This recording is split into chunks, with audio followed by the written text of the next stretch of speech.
Hello and assalamu alaikum. Welcome to today's video. So today's video is about a very important question which majority of the people, especially living abroad in Europe, UK, US, Australia, they ask because majority of the people here are having loan on car and loan or mortgage on houses, and they have the question that is Hajj farz on them, because one of the conditions for Hajj is that you should be financially independent.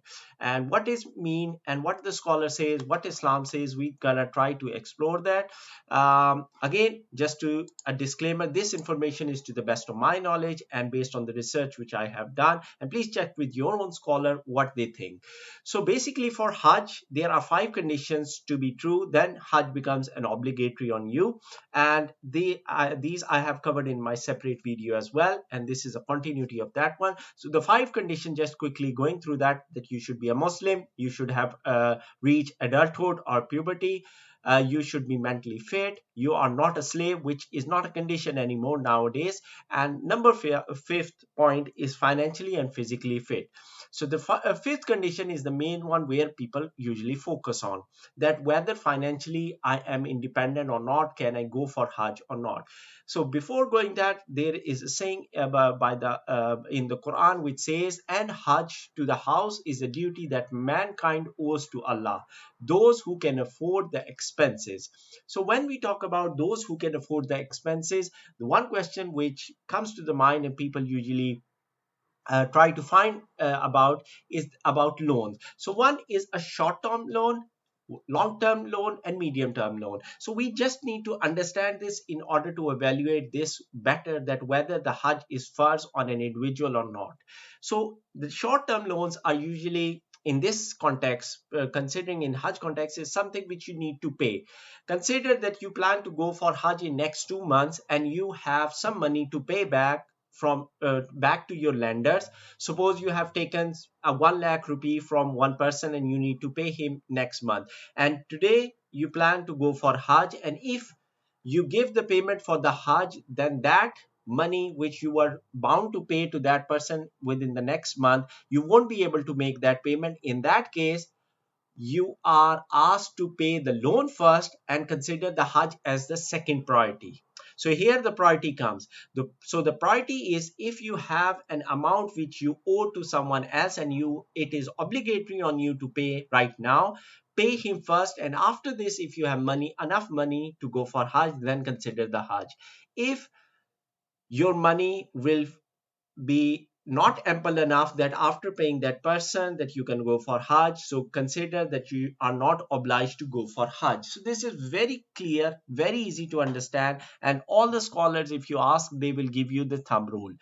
When you come for the loan or mortgage, then the concept slightly changes, because in a long-term loan where you are giving or paying back for, let's say you have bought a car and for that you are in a long-term loan for 3 years and you pay monthly installments for that car. So right now we are not talking about whether it is halal or haram, whether it's an Islamic loan or non-Islamic loan, and whether there is riba involved. So that is a different topic, separate topic, and let's keep it out of this context. Here we are considering someone just having a loan on a car. So if he has a loan on a car and he needs to pay monthly installments, and then he still has the money, enough money to go on Hajj, that because that monthly installment will be automatically deducted from his salary, or he can still manage that because it's a small amount of his salary, and he still has ample enough money to go for Hajj, then Hajj is obligatory on you.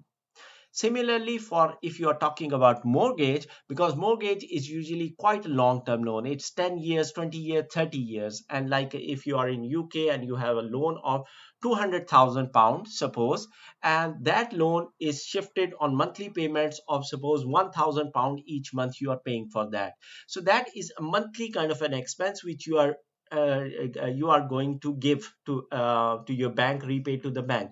In that case, if you have on top of that, you still have the money for to go for Hajj. Suppose the Hajj cost £10,000, and you have 10,000 pound on top of that 1,000 you're going to be paying as an installment, then the Hajj is farz on you. You need to consider that. You can't say that because I have a loan on me, I have a mortgage on me for next 20 years, so I cannot, Hajj is not obligatory on me. So don't consider that. You can check about with your scholar as well, and this is clear because they consider it that for any kind of loan or in normal sense, if you plan a yearly trip, a holiday trip, and you can spend 3,000, 4,000 on a holiday trip, and you say, whereas for Hajj you say that I cannot go due to my mortgage or my car loan, then this clashes with your interest, because this means that you had the finances to go on for a holiday, but you did not had finances to go on Hajj. So this is not right, because you could have prioritized Hajj on top of your holidays, because the normal loans, the car loan or the house interest, house payment, that are a monthly kind of a payment. The other criteria which scholars usually use is that for the concept of loan, because if a person dies in Islam, that loan still remains. You because you have died or someone has died, his family members have to pay back that loan, because loan does not go away. If you die, everything can be forgiven, but the loan still is owned on you, and you, because you passed away, your family members have to pay the loan. So that is why people usually come into the discussion relating to the Hajj, whether they should pay for loan first or go for Hajj, that if you die. So in case of the mortgage, usually especially in context of mortgage, there is something which is called a life protection, and most of the people take that, which is a mortgage protection or a life protection, that in case of your death, your mortgage loan will be paid off automatically. For that, you are paying a monthly installment. It's quite common in European countries, in America, in Australia, this concept. When you go for loan, the bank offers you, in some countries it's an obligation on you, that you take the mortgage protection, which is a life protection on mortgage, that if you die, your mortgage will be paid off by a third party or another bank, for whatever the loan amount remains. So in this context, the Hajj is farz on you, and you cannot go away saying that Hajj is not farz on me due to the mortgage.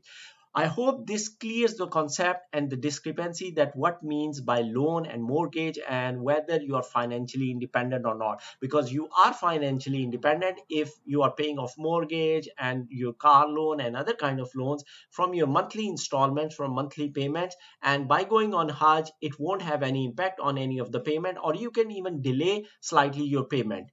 But if you owe one person a money, and by going on Hajj you won't be able to pay him back in like next 4 months, then Hajj becomes a second priority. Otherwise, Hajj will still remains a first priority if you are financially independent, and by monthly salary you are able to pay your mortgage installment, your car installment, or whatever.